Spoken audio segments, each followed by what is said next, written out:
Deep beneath the roots of the world, where light has never touched and memory has long since faded, there dwell creatures older than fear itself, beings that even Sauron does not know. They are the nameless things, ancient horrors that stir far below the delvings of dwarves, in tunnels not carved by any hand of elf or man.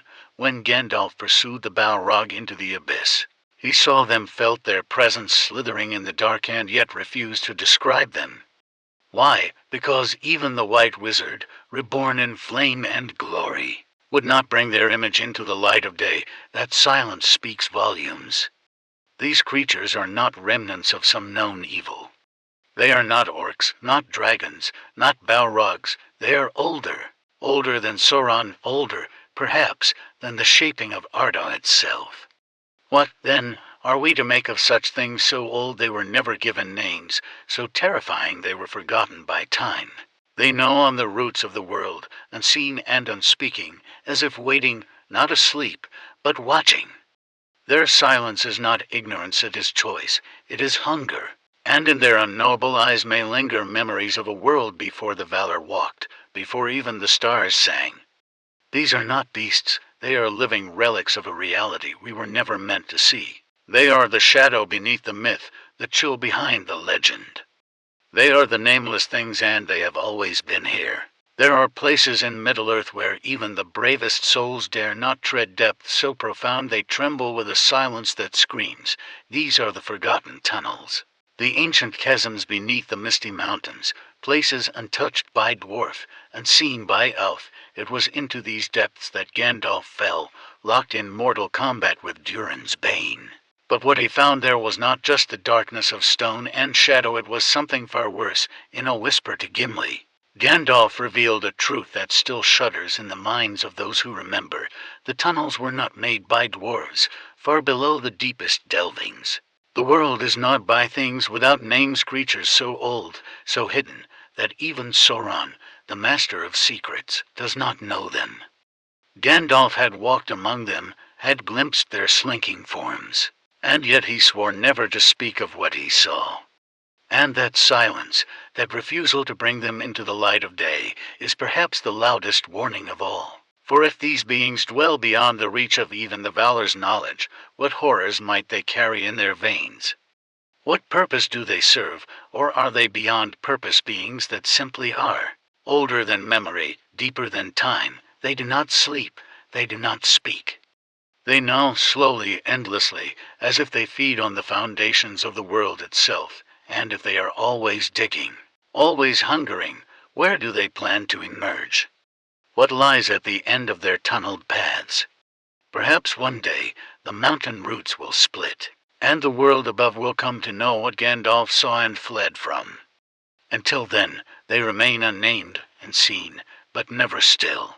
The origin of the nameless things remains one of the darkest mysteries in Tolkien's Legendarium, shrouded in shadows even the wise dare not pierce. Some whisper that they were born in the earliest days of Arda, twisted and shaped by Melkor before the world had form or law, as the most powerful of the Aenir. Melkor was given a portion of every other Valar's gifts, craft, growth, thought, flame, and through his rebellion, he warped those gifts into monstrous parodies of creation. If any being could birth such dreadful entities, it was he, creatures not meant for sunlight. Creatures whose purpose was never to build or inspire, but to consume, to unmake. And yet, what if even Melkor wasn't their maker? What if the truth is deeper still? In the Ainulindala, we are told that when the Aenir beheld the vision of the world, they saw things that even they had not imagined. Iruilvatar, the One, had woven secrets into the fabric of creation, details hidden even from his most exalted servants. Could the nameless things be his? Could they be the music of discord incarnate, formed to serve a purpose that no mind Daener, elf, or man can comprehend? If so, then the horror grows tenfold, for it means that these creatures are not aberrations, they are intentional. Not chaos run wild, but instruments of some deeper harmony, one so vast and so terrifying in scope that even Melkor, in all his defiance, merely served its will. The nameless things may be beyond good and evil, beyond allegiance or rebellion. They are remnants of a truth too enormous to be told. And perhaps that is why Gandalf did not speak of them. Not because he feared them, but because, in glimpsing them, he saw something true about the world, and it shook even in. Some things are better left unspoken, and some truths are better left buried in the dark. Long before Melkor lifted his voice in rebellion, before the Valar carved the lands and seas of Arda, there were whispers, fragments of verse buried in Tolkien's early writings that speak of gods without names, of beings older than even the golden powers of the West. In the Lay of the Children of Hrin, there is mention of nameless gods whose shrines lie shrouded in forgotten valleys, older than Morgoth, older than time itself. Could these entities be one and the same as the nameless things that gnaw beneath the mountains? If so, then we must face a harrowing truth. The world we know may have been built atop a foundation not just of rock and flame, but of something else, something that was already here. Imagine a time when Arda was still raw. A world of formless chaos where these ancient powers drifted in silence, nameless and unseen, until the Aenir descended and shaped the world around them, but not through them, over them. And so they remained buried, silenced, watching as the world changed, as elves awakened, as stars bloomed, as powers great and small waged war across their roof. They did not interfere, not because they could not, but because they chose not to. What could the affairs of gods and mortals mean to beings that predate divinity? This theory reframes everything we think we know. It makes the Valar seem young. It makes Melkor's rebellion feel like a footnote in a story written by greater, faceless authors. And it suggests that Middle-earth is not just a stage for the known pantheon, but a veneer, a fragile crust over something ancient, slumbering, and possibly divine. If these beings truly are older than the Valar, then we walk a world that is haunted not just by memory, but by a legacy of gods lost to time, whose names were never spoken because they were never meant to be. What if the nameless things are not one, but many? Not a single monstrous entity lurking in the dark, but an entire ecosystem of ancient, otherworldly life thriving beneath the surface of Middle-earth, a hidden world as vast and terrifying as the one above, a place where light never touches, where time has no meaning, and where creatures older than memory hunt, slither, and feed. Tolkien hints at this unsettling truth in The Hobbit, where Bilbo speaks of strange creatures that lived in the mountains long before the goblins, beings that still slink and nose about in forgotten corners. Some of them swim in deep, black lakes with bulging eyes adapted to eternal night. Others are described as more slimy than fish, ancient and alien, clinging to the edges of our understanding like mold on the edge of a dream. Imagine it, entire cavern systems ruled not by kings or warlords, but by instinct, survival, and raw, untamed hunger. There may be tentacled behemoths like the Watcher in the water, serpentine worms with jaws that chew through stone, gelatinous horrors that pulse and slide, leaving trails of phosphorescent decay in their wake. Some may even crawl to the surface in ages long past, mistaken for gods, worshipped and feared by primitive peoples who knew no better.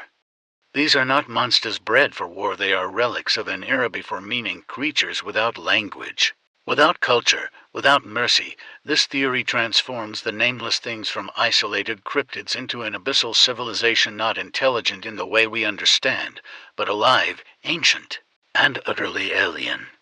A brutal harmony of terror and survival, sealed beneath the roots of mountains, waiting in eternal darkness, and perhaps the only reason they have never risen is because they don't need to.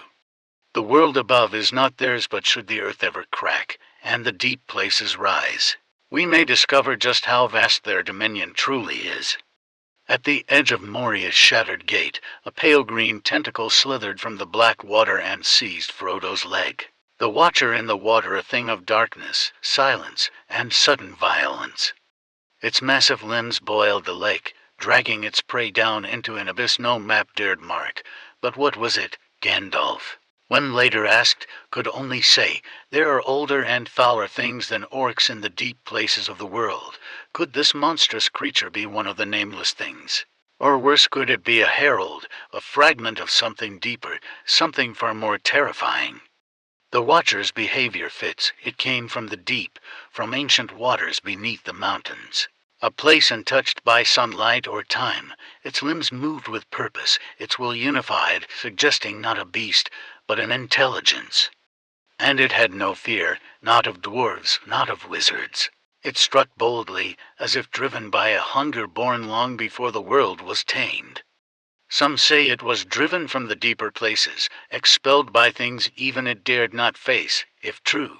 What horrors must still dwell below, if the watcher fled to the surface to survive?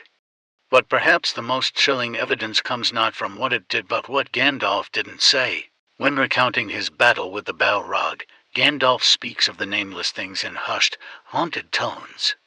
Yet he never once names the watcher among them. He implies instead that it was something lesser, meaning that the nameless things are more terrible still. That what grasped at Frodo's foot was merely the ripple, not the stone. And if that was the ripple, we must ask, what sleeps beneath the surface of the world? What claws gnaw at its roots, unseen, undisturbed for now? The watcher may have shown us a glimpse of what stirs in the depths. But the nameless things, they remain out of sight, out of reach, and utterly awake. Tolkien's genius lies not only in what he told us but in what he left untold. The nameless things, with all their dread and ambiguity, are his most haunting silence. He gives us no lore, no lineage, no origin story, only a whisper from Gandalf and a few scattered hints buried in ancient texts. And yet, it is that absence that makes them so terrifying, for what the mind cannot see, it imagines, and what it imagines in the dark is far worse than any truth. In a legendarium filled with dragons, balrogs, and dark lords, these creatures are somehow more dreadful precisely because we know nothing. They dwell in that primal place of human fear, the unknown, the unspeakable, the unnamed. We are told they gnaw at the roots of the world, older than Sauron, hidden from even his all-seeing gaze, and that is no accident.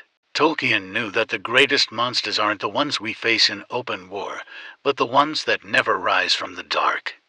The ones that simply exist, watching, waiting, without need for conquest or dominion. They are not evil in the way we understand it. They are beyond our definitions, alien, untouchable, and perhaps eternal, by refusing to define them. Tolkien invites us into a deeper kind of fear. He doesn't give us a sword to fight them with, or a prophecy to fulfill. He gives us a single sentence and lets our imagination do the rest. In doing so, he does something few authors ever achieve. He turns a shadow into a scream, a silence into a roar. The nameless things are not just monsters in the deep. They are mirrors of our deepest dread. Carved from absence, they do not need names. Their terror is enough, and perhaps that is the most powerful storytelling of all. The nameless things lurk not only beneath the mountains of Middle Earth, but in the deepest chasms of our imagination. From their eerie silence and unknowable age, to the possibility that they are fragments of a forgotten pantheon or the remnants of a world before Arda, these beings unsettle because they refuse to be understood, whether born of Melkor's malice, Eru's secret design, or something older still. They gnaw at the edges of lore itself. In leaving them undefined, Tolkien crafted a timeless terror, one that whispers from the dark, reminding us that the most frightening monsters are the ones we never truly see.